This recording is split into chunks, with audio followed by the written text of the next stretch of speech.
Let me take you back to 2005. 2005 was an insane year for LEGO, and it's crazy to think at the time there were only two licensed themes, Harry Potter and Star Wars. This isn't the case today, but back then, LEGO mostly had in-house themes still running the show. You had themes such as World City, which this year actually became LEGO City, which is kind of crazy to think about.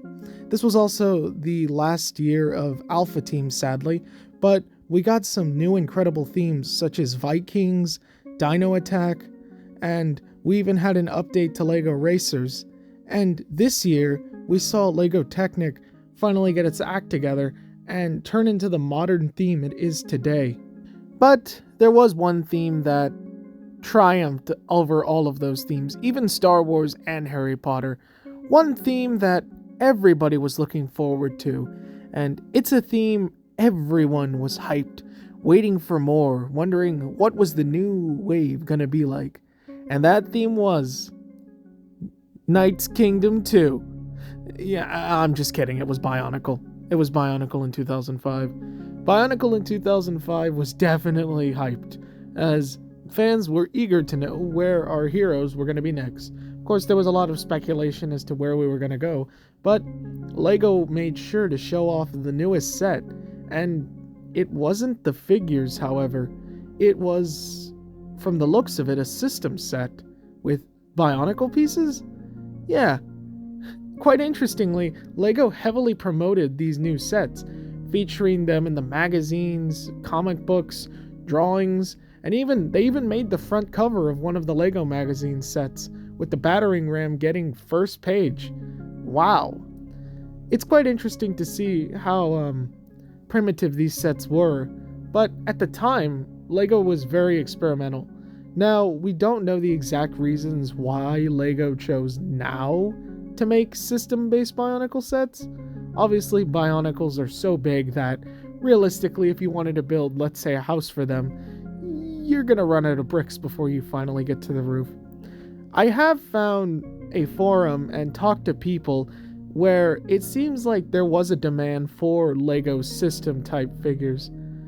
And it seems like LEGO was more than happy to oblige their customers. Although the results were mixed, as I think most fans would have preferred more of a minifigure style customization rather than a whole entirely different mold that isn't really compatible with the minifigure system in general.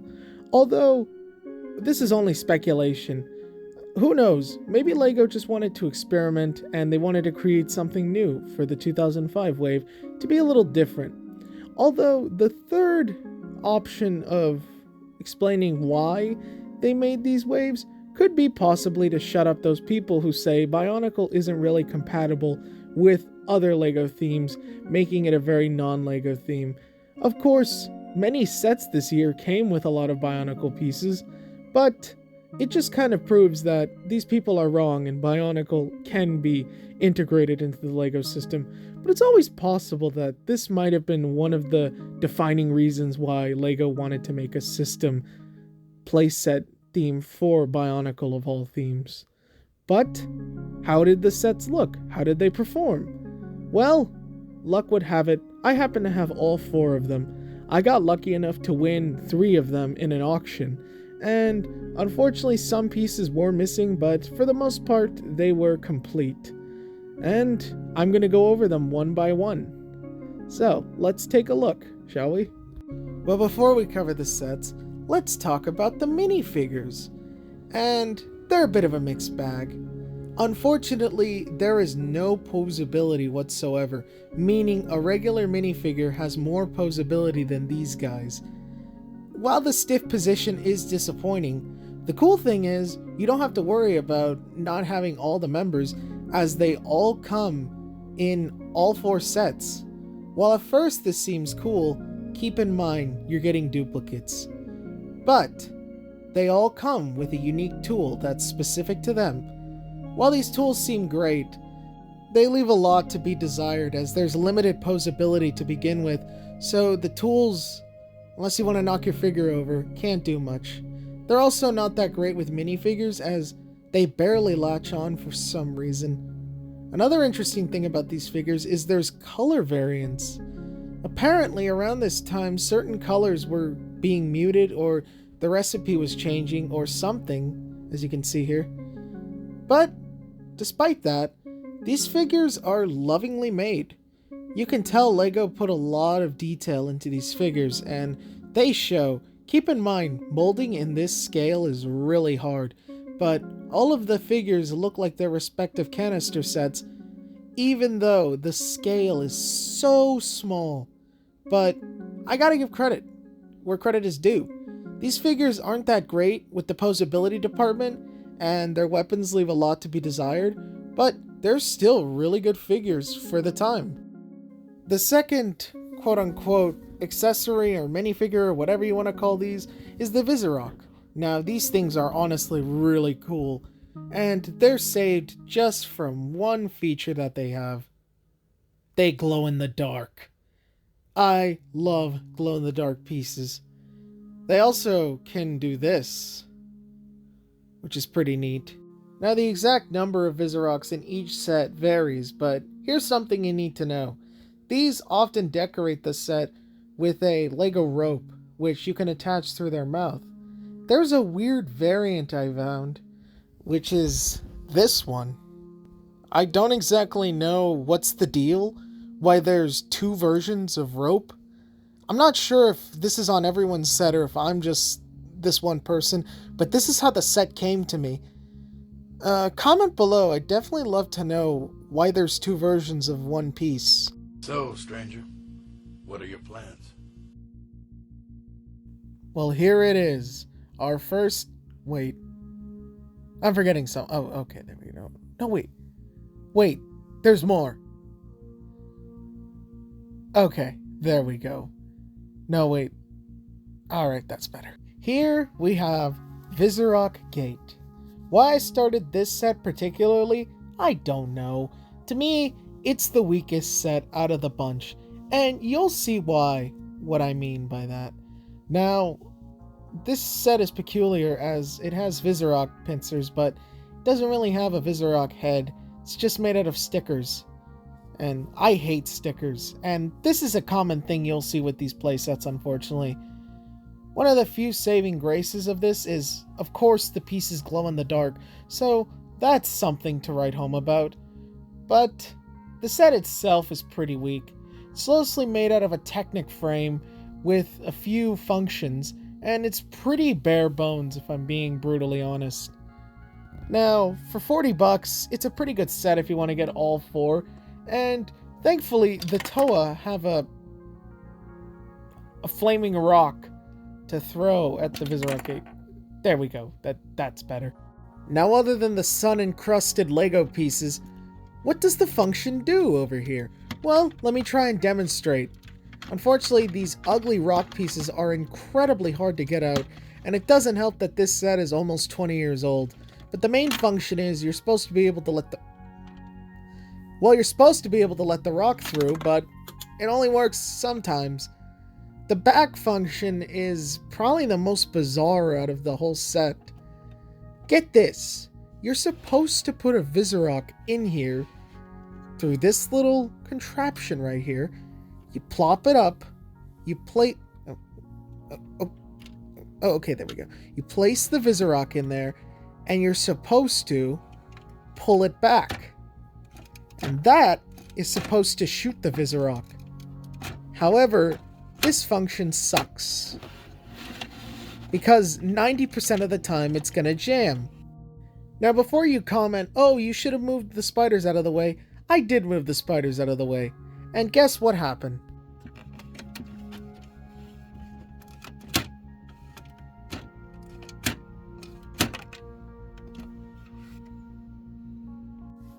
Overall, I really wouldn't recommend this set. If you're a diehard collector, go for it, but with the stickers decaying and a play function that kind of works, I honestly would maybe hesitate getting this one. Unless you really want to get all the 2005 play sets, then maybe consider getting it, but don't expect to have any fun with this set. For our second set, we have the Visorok Battle Ram. Battle ram? Yeah. I want to say battering ram because that's basically what this is. Now, this is my third favorite set of the line, just because of how unique it is, and really, it's not something we really get out of Bionicle ever. Again, like its predecessor, it can also glow in the dark, which is not surprising because of the Visorocks included. This battering ram also includes a launcher, which is honestly really powerful. Like, credit to the designers where credit is due. Also, shout out to the bronze gold Mata head. This is a really cool recolor. Another recolor in the set is the Visorock Husk. It's a recolor of the green Visorock. Unlike the next Visorock we're going to talk about later, there's no pearl gold version of this, sadly.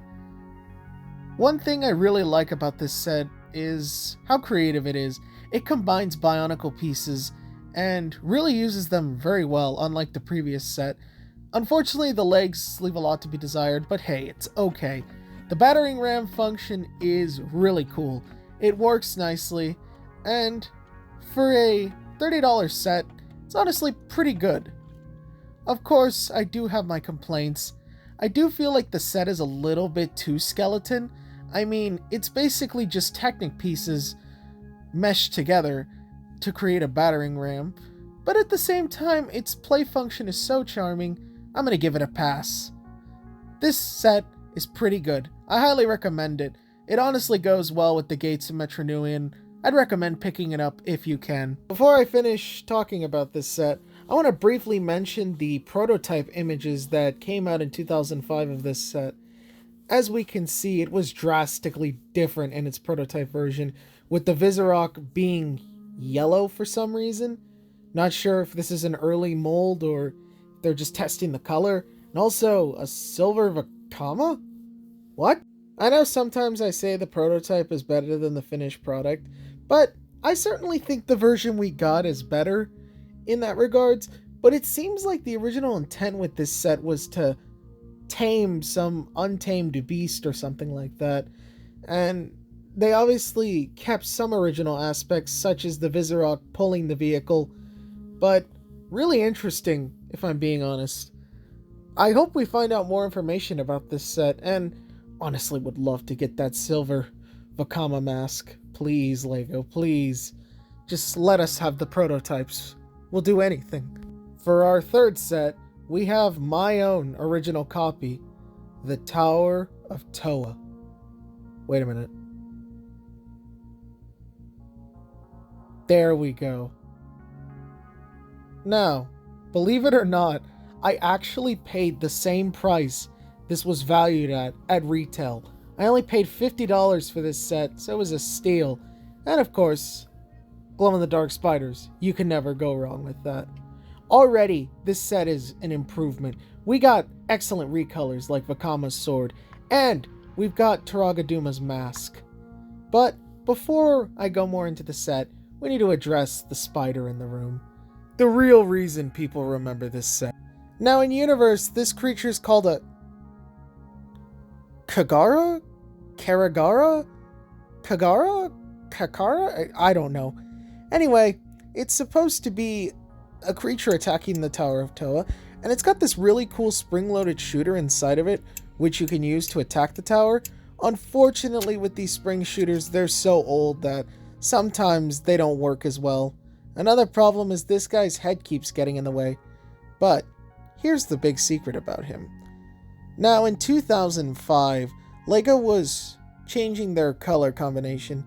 As mentioned before, the dark red had a variant change as they were mixing the recipe, and dark red was prone to breaking, so that might be why that occurred. The same thing was happening for Bionicle. So, for the 2005 run of this set, the Krakan Mask of Shadows was in bronze gold. However, in the 2006 factory issuing of this set, the Krakan was in pearl gold.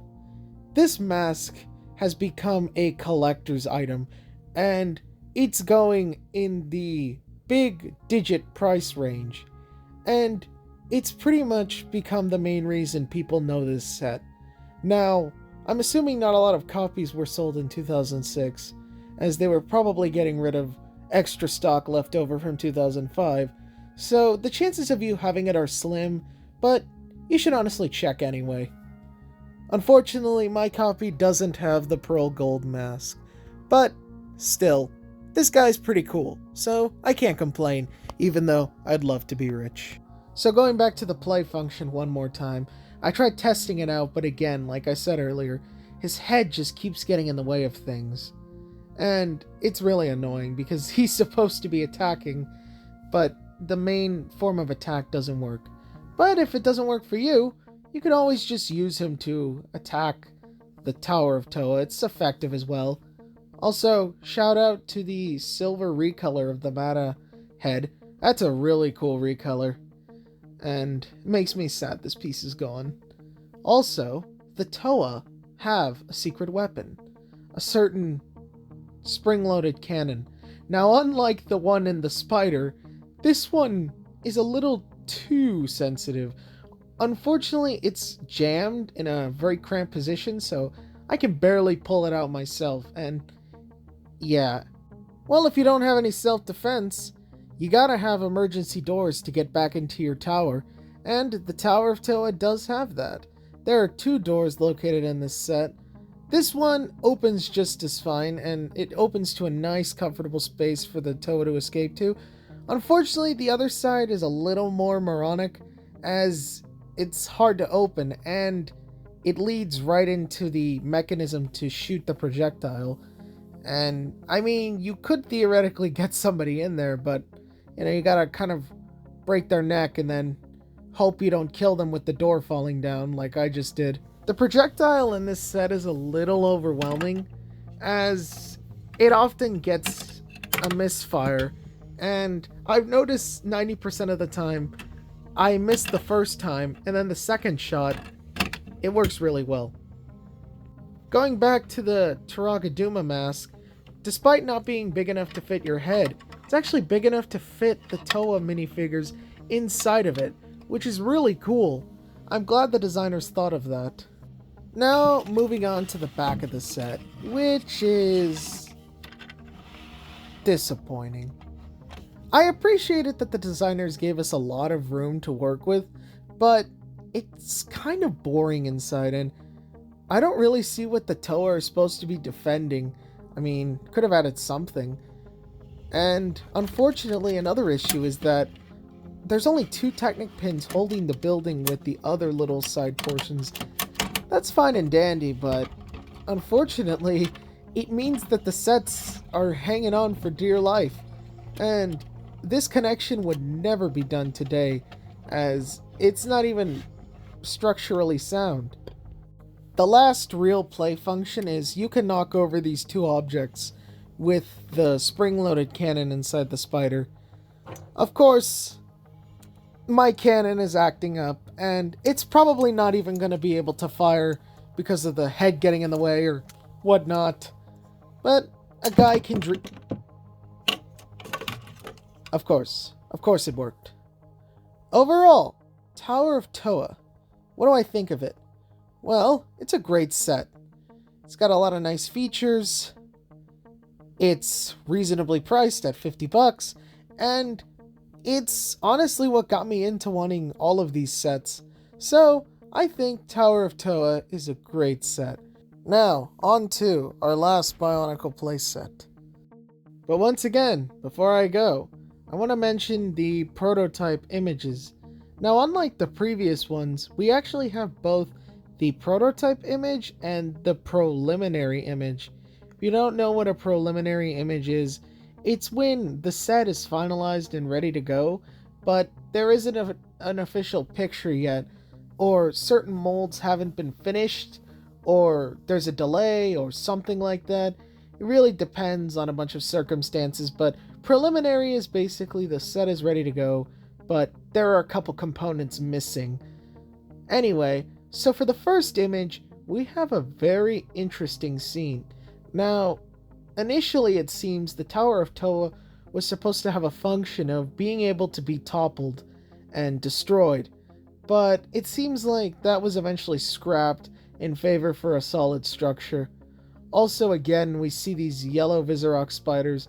I'm assuming these were just prototypes at the time, and this was not going to be the final color. This was just them testing the mold.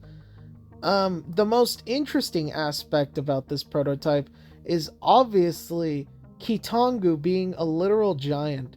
Now, it's unfortunate that we never got a Metru body in Ki Orange, but it's really fascinating to think at one point Kitongu was literally going to be a giant. Definitely very interesting, although I wonder how that would have affected the story. Now, for the preliminary prototype, we actually got this photo from, of all things, a 2005 Sears catalog, and it even lists the price at the time. If only we could go back to that. Anyway, looking at the photo, obviously the biggest noticeable difference between the prototype and the final, or preliminary, and the final product is that the mask is green. I'm not sure if it's cheaper to test it out in green, or if this was the original intended color. I'm not too sure, but I'm assuming this was probably just a rough mold until they could get the real one finished. Another interesting part is a Ratuka spinner was going to be in this set at one point. I'm so glad they replaced it with a projectile. I would have hated having a Ratuka as a defense against a literal spider. Another noticeable thing is that some of the blades, some of the Liwa blades, were in different arrangements. The more I look at this image, the weirder it gets. From the doors being completely different colors, to green pieces being all over the set, to one of the upper floors just being a solid Lego plate.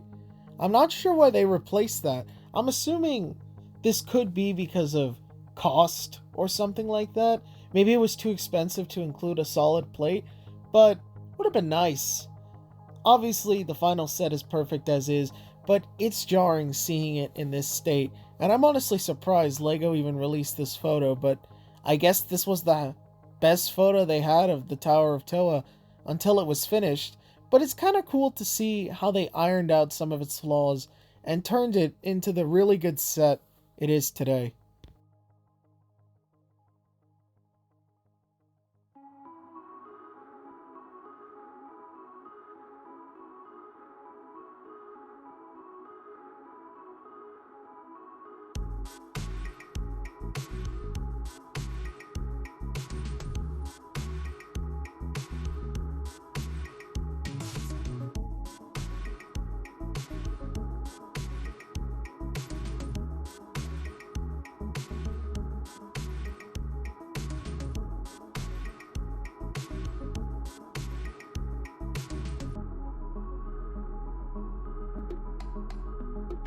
Here it is, the Battle of Metronui, which I was calling Gates of Metronui because that's what the commercial was calling it.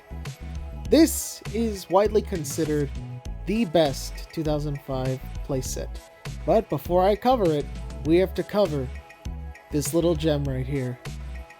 Now, unlike the Kraken, which I mentioned earlier, this Viserock also has a similar story. It's not as well known as the Kraken, but it's just as important to mention as well. This 2005 set also had a 2006 run, but just like the previously mentioned Tower of Toa, not that many people are believed to have bought it. And if you thought the Kraken was rare, oh man, you have no idea. There are so few pictures of this pearl gold husk, but it's listed on Bricklink and several people have found it, so it exists. Happy treasure hunting. Going back to the Viserock I own, this one's pretty neat. It has the Ratuka spinner which flies everywhere and you'll never find it again. And, like all Viserock, it has the pincer function. But this one takes it a little over the edge, and it includes this bizarre feature where you can place a small Viserock inside of this one and launch it. Of course, the function is hit or miss, but when you get it, it can actually shoot, although really odd. Overall, it's a pretty neat Viserock, and it remains my only real Viserock that I have. And if you haven't noticed already, its husk is the red Vizorock husk. Sadly, it's our last shout out to the Mata head, as this was one of the final sets it was included in before the mold was destroyed. And hey, it went out with a bang in this set. Now, first off, this set features glow-in-the-dark pieces. However, this time the Ratuka itself is glow-in-the-dark. And being a Ratuka, of course, its quality varies on the Ratuka itself, and age.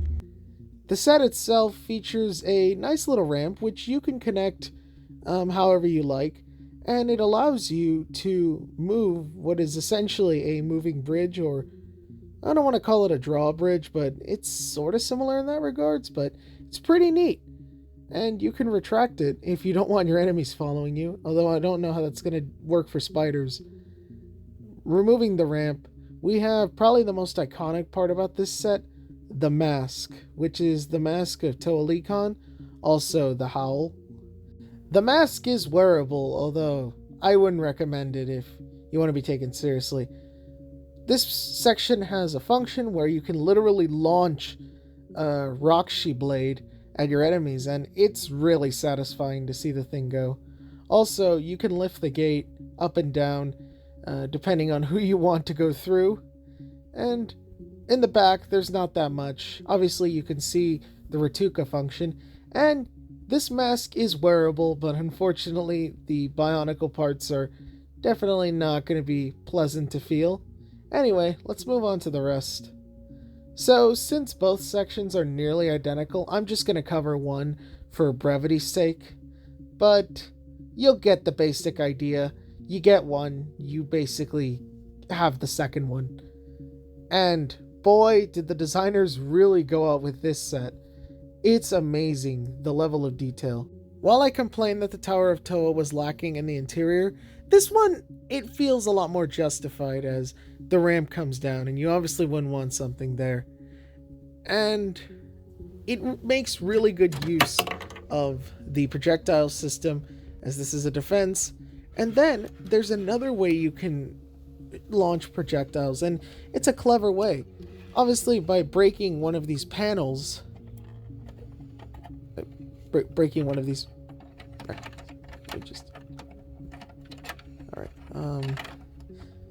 By breaking one of these panels, by breaking one of these panels, by breaking one of these panels, you can release the flaming rock. Finally, okay, there we go. The second panel can also come down, but this time you can make one of the Toa fall through. Unfortunately, with their long weapons, they're not going to be doing much falling. Anyway, what's neat about the set is, obviously, it could be customized in any way you please. So, if you want to, theoretically, you could expand it and lengthen it and even add more sections or customize it to your will. The choice is yours. This is something I wish more sets would include. More customization.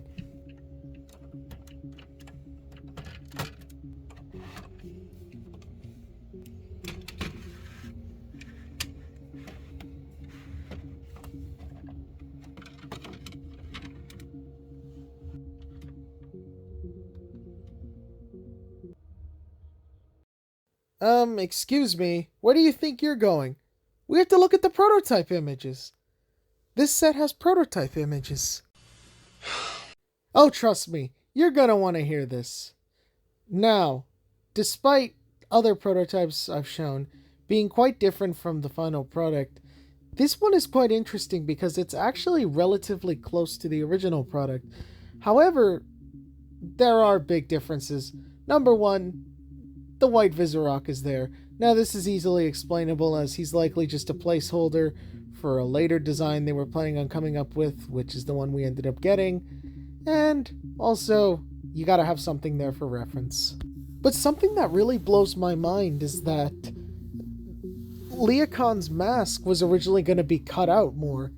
And in the end, we ended up just getting a solid piece with just a few holes for the eyes, the top of the mask, and then obviously the mouth area. But it seems like the side vents were also going to be cut.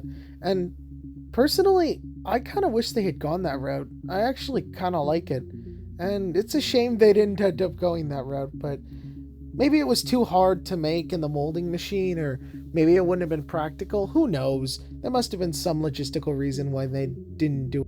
Another interesting note is it seems the stand-in Vizorok had the ability to shoot the creature, although it's just the standard version, so more than likely they were just hinting at what a future model could do till they could actually create it. Also wanted to mention there's some white Vizorok in the photo, which is interesting because up until this point most of the prototypes had yellow Vizorok, although I'm sure this was them testing colors. Another thing to note is we see some weapons that were originally going to be in the set, but were kind of abandoned, such as Winua's tool, a Rakshi staff piece, which was later replaced by Pohatu's claw pieces in Keyed Orange, and it looks like more of Pohatu's parts were going to be used.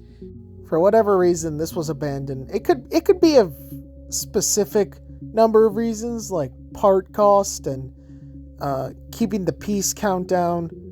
But definitely this prototype is drastically different, although you can see the beginnings of what we would eventually get.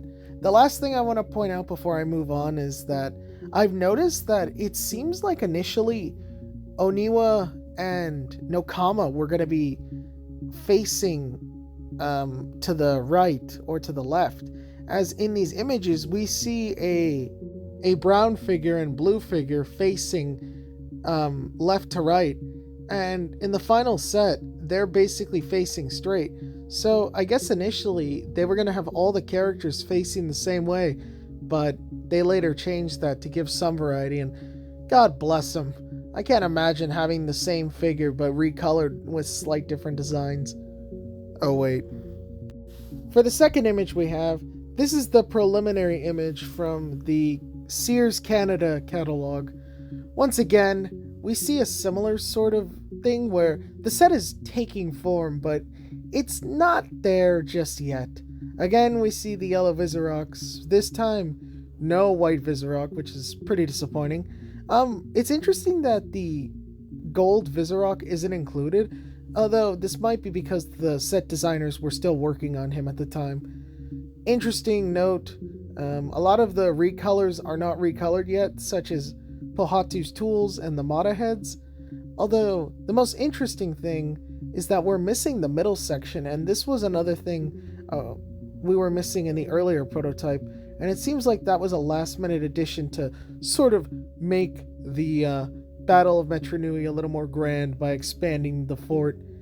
And the most noticeable thing from this image, though, is obviously Leocon's mask is a bright red color, although that can easily be explained. It's possible they were still working on it and it wasn't finished yet. Although the big key difference is the eyes. It seems like at some point they changed the mold or something like that, or it's possible, again, it was hard to make, but they lowered the eye holes. They were originally bigger, but obviously the final product, that's not the case. But yeah, really interesting to see how this set came about. Now, the question is, were these sets a success? Well, from the looks of it, yes. And the only reason we know that is because 2006 also had a playset era. But these sets have sadly mostly now been forgotten. And this isn't because the sets are bad, -1. This can mostly be blamed on 2005 being such a chaotic year for Bionicle. A movie was coming out. It's a very decisive year. At the time, opinions were sort of mixed on the wave overall, and these sets unfortunately got caught in the crossfire. But I definitely think more people should give them a chance and get them, not just for the gold Krakan and the gold Vizorok husk. These sets have more value to them. Although unfortunately, one reason I can see why some people didn't get these was the price. The price is a little chaotic. For example, the Tower of Toa set is $50. For that same price, you could get Sidorak, Rudaka, and a Rahaga. That's insane. And even the Battle for Metro Nui set was $80, which, yikes, in 2005, that's quite a bit of money. So the price was a little steep on these, but overall, I think the play experience and the idea is executed very well. Now, as I mentioned earlier, 2006 had its own wave of playsets, which I also own, but I don't want this video to be an hour, so stay tuned for part 2.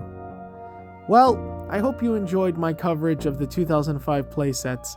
I definitely hope this video gets more people aware of them, but I definitely hope I don't screw up the aftermarket for these sets, as unlike other Bionicle waves, the 2005 wave has remained relatively stable. Anyway, I hope you enjoyed the video, and hopefully part 2 will be up relatively soon. And if not, I didn't say anything. This is Mask Maker Buddy. Have a good night.